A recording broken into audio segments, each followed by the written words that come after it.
je vous propose, en lieu et place de la Bohème, de vous raconter un conte moderne qui s'intitule Le projet Andersen et qui raconte l'histoire d'un albinos québécois, d'un administrateur d'opéra français et d'un jeune immigrant maghrébin d'origine marocaine.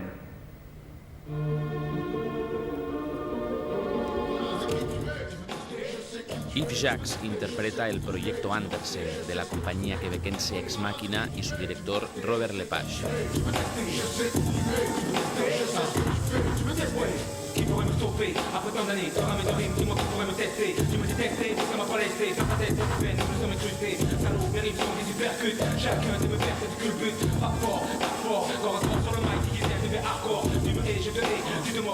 You know, Andersen's always been considered as a very important children's writer and all of that, but there's a side to him that is, I think, much more interesting, which is the adult side of Andersen, and very complex, very interesting, or as interesting as what he did for the children. Ah non, non, non, j'aime pas les enfants, mais c'est pas une raison pour les frapper. Non, non, non, je serais incapable de frapper un enfant, moi, jamais. Moi, les enfants, je trouve pas ça inoffensif, ok? Je les trouve méchants, cruels.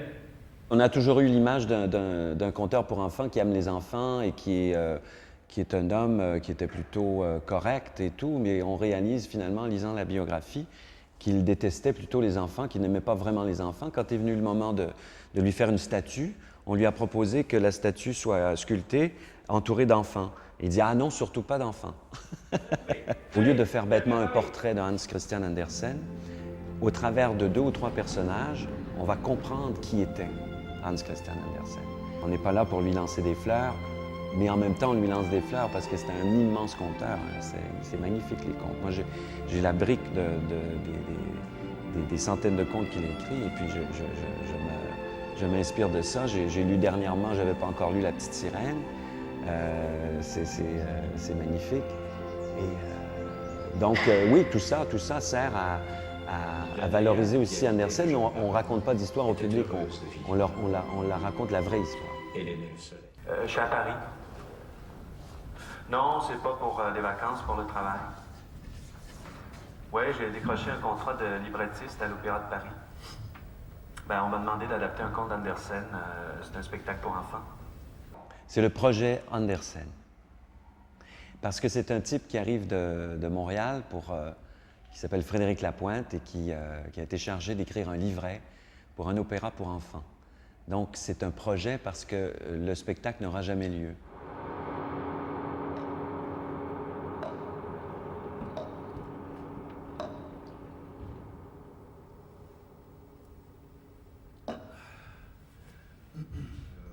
La historia del libretista de Montreal y el empresario teatral francés adicto al peep show que regenta un inmigrante grafitero se mezcla con 2 cuentos de Andersen, La sombra y La dríada.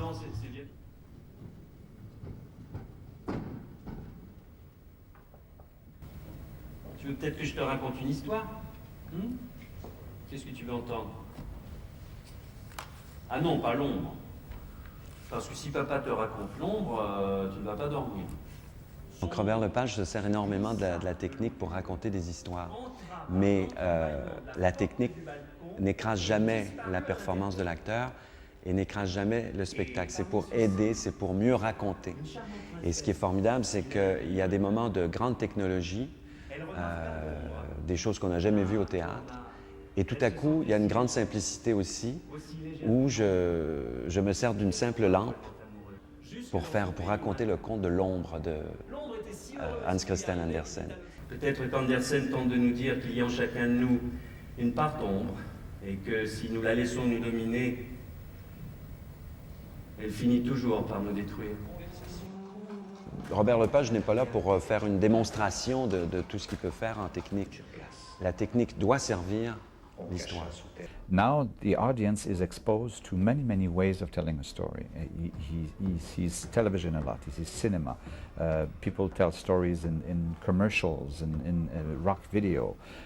So they have all these extraordinary ways of understanding stories. So I like to do that in the theater. I like to tell a story like you do usually in a play, but also to sometimes play as if I had a camera, and sometimes there's no camera, but I pretend I give a different point of view, or I allow myself to use all those different vocabularies.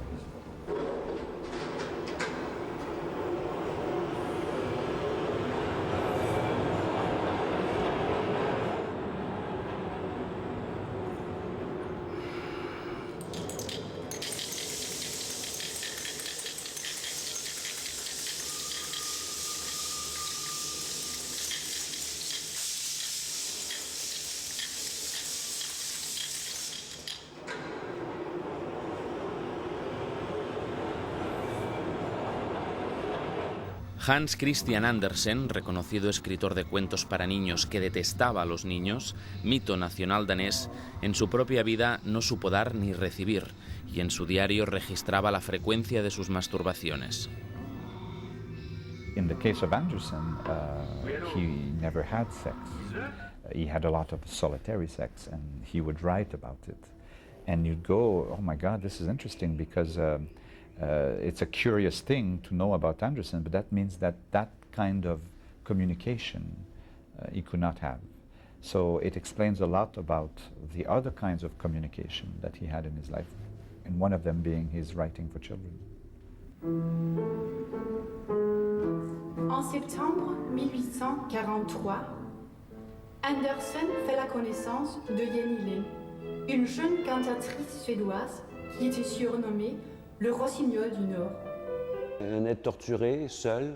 Vous savez, c'est un spectacle beaucoup sur la solitude, la difficulté de rencontrer quelqu'un. Il a été fou amoureux de Jenny Lind, qui était une grande comédienne de l'époque. Il a aussi été amoureux d'un jeune homme avec qui il n'a jamais réussi à avoir de relations sexuelles. Et donc, c'était un peu son problème. Et on en parle un peu là-dedans. Mais c'est beaucoup sur la solitude des gens. La solitude aussi qui fait écrire pour comprendre aussi. Les auteurs écrivent beaucoup pour comprendre le monde. Robert écrit aussi des spectacles pour comprendre le monde.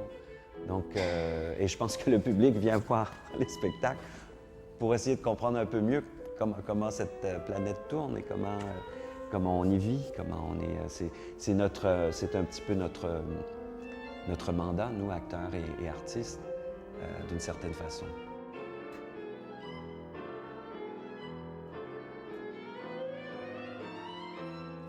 Lepage se sert d'Andersen parce qu'il a trouvé en Andersen quelque chose qui lui ressemblait.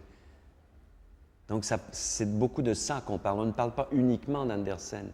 Andersen est le prétexte. Alors il ne faut pas s'attendre à venir voir une biographie d'Andersen de A à Z, ce qui serait un peu banal, je pourrais dire. Il va chercher dans ce personnage ce qui nous peut nous questionner, ce qui lui peut le questionner, Lepage. Et tous les artistes, on est un peu un vilain petit canard, quelque part. Et adolescent, on va pas très bien en société, on est un peu ce qui fait. Et tout à coup, ben voilà, Lepage est devenu ce signe magnifique et qui fait connaître le théâtre, qui fait redécouvrir le théâtre. La meilleure façon pour un jeune de découvrir le théâtre, moi je dirais, c'est de venir voir un spectacle de Robert Lepage. There's also some more personal, some deeper sides to Andersen that struck me, that are connected to my youth, that are connected to the cruelty of children. So of course, on many levels, I felt connected to Andersen. But there's also a side of him that is completely different from me. Parce qu'à Montréal, on croit encore que Paris est le centre du monde, mais de toute évidence, elle ne l'est plus. Il faut juste se faire à l'idée. Non, je pense de ça. C'est exactement pour les mêmes raisons qu'Andersen venait à Paris, lui aussi. Les contes pour enfants l'ont aidé à se faire connaître, mais ça le desservait d'une certaine façon parce que les gens ne le prenaient pas au sérieux. Et comme Frédéric Lapointe, le personnage de Québécois, il a fallu qu'il aille à Paris un jour pour se faire valider d'une certaine façon par les grands esprits de l'époque, qui étaient Balzac, Victor Hugo, Georges Sand. C'est l'odeur de la fumée qui m'a réveillé. Quand j'ai ouvert les yeux, il y avait un épais nuage qui avait déjà envahi la chambre. Alors j'ai été pris de panique.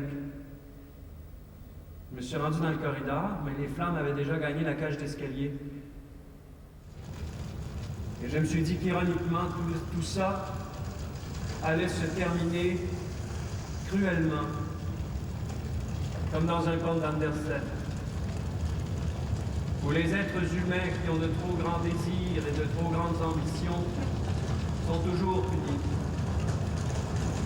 et où seuls les animaux sont heureux et ont beaucoup d'enfants.